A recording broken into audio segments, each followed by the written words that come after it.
Okay, Media Meyer. I don't like you and you don't like me. I like you. Really? Well, what do you like about me? Can we focus here and stop talking to the site? Oh, sorry, Trixie. Universal Colony Year 118 was the year of triumphs and defeats. The Lothian Empire conquered 95% of the area, enslaving populaces of both planetary and space colonies. This empire was ruled by the dictator Mariana Delis, whose cruelty was only surpassed by her military knowledge and power. However, the high space colonies took it upon themselves to join forces in resistance against the Empire by purchasing 5 Gundams off of 1 Clark Axum, and sending them to Delos to win the war with guerrilla tactics. Mariana responded by purchasing the mobile armor Spellus 4 and attempted to destroy all colonies at Clark Axum. The battle drew them over to Empire headquarters, and when the Spellus failed, it destroyed not only the headquarters, but the storage point for the whole colony of the Empire. The Empire has now fallen. Quickly! Quickly! On the planetary colony Halos, 2 former Empire soldiers desperately tried to start up a transport ship and get it off planet. They could hear furious pounding and explosions from outside, made them all the more nervous and anxious. Finally finding the right controls, the soldier in the main pilot seat engaged the transport ship, blasting above Halos. And on the planet's surface, cheering and cries of joy filled the entire colony, watching the final Empire ship escape and attempt to return home to Thalos. After the economic fall of the Empire, the majority of soldiers were returning to Thalos, either by personal choice or by order, to come help their families and the entire population if necessary. Many colonies took advantage of this, finally moving openly in resistance against the Empire and forcing them out in many colonies. And now on Halos, it was a time of fireworks and joy, for their oppressors were leaving, all thanks to a handful of Gundam pilots. Canola bit her fingernails, nervous about having her Gundam around the area. She didn't want to cross Mariana, and she was around here with it. But the sensors were the only thing that could indicate whether or not there was still life in the wasteland that must have been the central point from which the Empire of Thalos had been controlled. She gasped as she finally detected a faint life sign coming from beneath a large pile of rubble. From what Canola could tell, the rubble was supporting itself enough so the full brunt of its weight wasn't coming down on Mariana. Of course, Canola didn't actually know if it was on Mariana or not, but to her, any people saved from the battle would be a miracle. She aimed a primary cannon at the panel and readjusted it so it would create an ever-increasing heat that would disintegrate the debris within seconds.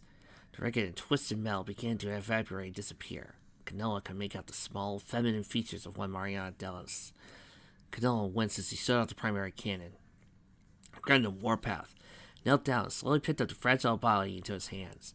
Canola grimaced as he opened up her cockpit and took the still living body inside, hoping it wasn't too late to save the former Empress of Thalos. Aaron smiled as he stared up at the video screen that featured the news report. On his home colony of MG-166, he had been tempted to return to home colony and his resistance friends, but he decided against it. The only thing he wanted now was a cigarette and a glass of whiskey, both of which were available to him. And so, Aaron Hestrung smiled up at the video screen featuring images of Arsenal laying waste to an enemy mobile suit and lit up a cigarette. He let the smoke blow out from his nose and mouth and get absorbed into the air recycler, disintegrating the safety training that he had gone through about letting anything other than normal air pass through the rest of the recyclers. Air's overrated anyway. On a private transport plane back to his home colony, Edmund Tsubumi sat with a blank look on his face, examining the newspaper before him.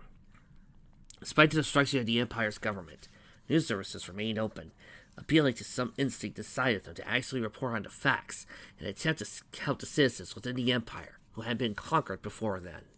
However, for the longest time, the media services had been used as a propaganda machine for the Empire. Since the Empire of Thalos had fallen, who exactly was telling them to write and report on? Edmund stared at the headline of the newspaper, not even bothered to read the story within since he had been there himself, knew exactly what had transpired. The newspaper story wasn't going to give him any new information. However, the headline itself was what Edmund was reading, and the sheer fact behind it was so unbelievable. Death of the Empire. Edmund never had a childhood. From the day he was born to the moment he was at, he had fought as a soldier for the freedom of his colony, for the Iron Fist of Mariana, and thanks to the assistance of the Gundam pilots, his goal had been achieved. And so, for the first time in a long time, Edmund Subumi's mouth curved into a smile and closed his eyes, leaning back into his chair.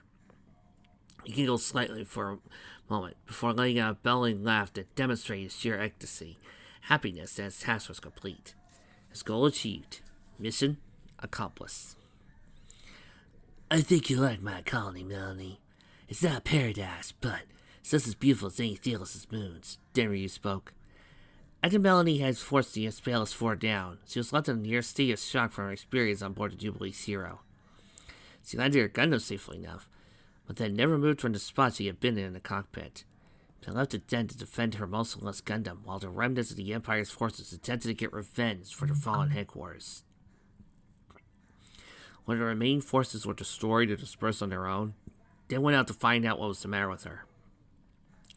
It took them 10 minutes to find a way to force open the cockpit and found Melanie simply staring at her console, not moving to breathe or blink. Since Melanie's colony had been destroyed, there was no real place for her to go back to and celebrate victory. So Den volunteered the option of bringing her back to his home colony. Doctors had been reluctant to let her go in this state of mind, but Den insisted with his handgun that it might be best for her. So Melanie sat in her chair in the plane, still not speaking a word from her experience within a rebuilt Gundam. Den built his lower lip as he heard the pilot announce that they were beginning their descent towards the colony's landing strip. He moved next to her, leaned over to talk to her. Listen, he said, Melanie, I have no idea if you can actually still hear me in there, but you gotta snap out of this. I doubt you're the kind you accept a hero's welcome, but this is certainly no way for you to live. The doctors can only pump you full of nutrients and leave you alone for so long. Frankly, I've had a puppy before. This wasn't exactly a life-changing experience for me. I don't want a puppy now. Melanie slowly moved her head in the direction, leaning in closer, indicating she was going to whisper something. Den leaned over, brought his ear closer to her mouth. Why am I still alive? Was all she could whisper. Den looked her in her eyes. They looked tired and sore, indicating she hadn't been sleeping particularly well. Den frowned and put his arms around her, giving her a light hug as he smiled. Because there's still people who need you. Continuing reports come in on the colonies declaring independence for the now defunct Empire of Thelos. Tar Ansimal considered asking the barkeep to turn on the television screen. Lacey decided against it. Even if the sounds were gone, Tar believed that every little thing around him would remind him of the alien quality he had sensed. He tried to remember how he had gotten to the point where he was at. Memories continuing bring him back to his final confrontation with Amuro. Amuro had been using his new Gundam to push back the colony. Well, it was an asteroid. Don't worry, Linkara. It was an asteroid. That was his instrument of change when everything had gone black. Something he had thought that had happened as a result of the sheer heat of the atmosphere burning his escape pod. Wow. Again, the action shock sent really far away. He gripped the glass in his hand tighter. Instantly he woken up on Thelos. His new type senses had gone mad. Everything felt wrong, as if everything was as it was, but just off.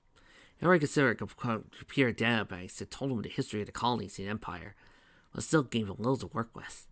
The colonies were all wrong. Star charts were nothing like he had seen before, and not one of the history banks mentioned Earth. Oh, that's because you're in Pasadena? Yet, there was the thing that remained constant no matter where he was.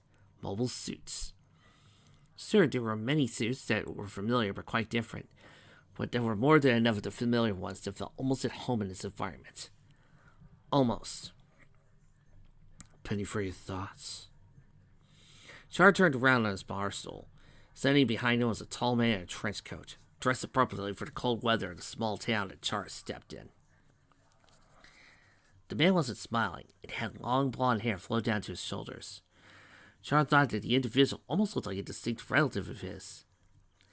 Well, you know us Char clones. There was also a sense of familiarity, something his new type senses were registering. Char offered a stool beside him, calling the barkeep to order for another glass to the newcomer. The man sat down beside Char and looked up at the television screen. I doubt my name will mean much to you, since so far no one I've told has been able to recognize it, either. But it's Billy R. of Peacecraft. However, these days I've been more comfortable with the pseudonym Sex. I believe we met before when we were defending Mr. Axe's space station, albeit not in person. Indeed. What can I do for you? Char inquired, expecting to offer a job. Sex looked up at the news footage in Nero's eyes. I'm not sure this will come as a surprise to you or not, but you and I are very similar situations. I made some inquiries about you, and apparently you were in some sort of great battle when you were suddenly whisked away, without explanation, to the place we're in now. Char didn't try to confirm or deny the story, wondering where Sex was going with it. Apparently, also in that battle, you were attempting to lay waste to a planet called Earth. Now, everyone else in this place has denied ever hearing of Earth, but I do not. You see, you and I are similar situations, because we were both whisked away with no explanation from a solar system that could contain a planet called Earth. In my case, I was working on a terraforming project for the planet Mars when a sandstorm suddenly picked up. Everything went black, and last I remember, I woke up on one of Delos' moons. Sex explained further. Do you have any more information beyond that? Sex shook his head. No, but I have a feeling we both know who does. Char nodded, and placed a currency on the bar counter, not caring that the coins would be recognized on Thalos. Clarax whistled a little as he sat down in his favorite chair, whilst he continued coverage of the death of the Empire. He cackled a little, eating soup as he delighted in the end of Thelosius. He could have been more delighted by the prospect that the people who had stolen his mobile suit, designs, and produced their own were finally crippled. He recalled the out-of-play footage of Jubilee Zero ripping out the cockpit of the Expelliarmus 4, crushing it in her hands, mostly likely killing Mariana, Empress of the Empire of Theos. Good riddance. Axel said to himself, setting aside his soup bowl. This spoiled little bitch had to deserve to finally get visited by a real Reaper. I wonder, could it be time to retire? I do live in comfortable surroundings. With the Empire, it'd be easy to get bored. Although even the best of games had the end. All of a sudden, the picture on his video screen began to distort. Axel raised an eyebrow, wondering if there was interference with the signal transmission. However, he realized the truth in a few moments, when the image of the female anchorwoman was replaced by the faces of a tall man with a neatly shaven beard. He wore a military uniform, but his design wasn't anything like what Axel had ever seen. We apologize for having to override your service of communication, but the message I have is vital for you all. Over 200 years ago, the planet Earth sent out a series of colony ships to this sector of space, hoping it would solve problems of overpopulation and expansion of human knowledge. However, certain events followed. We're not certain the specifics behind it. All knowledge of your former homeland was erased. As such, the majority of the people landed on the planet you called Theos. During that time, used the advanced technology to transports to develop an empire, with colony worlds expanding outwards from all places that the other ships have landed. Isaac raised an eyebrow and leaned in, wanting to hear more.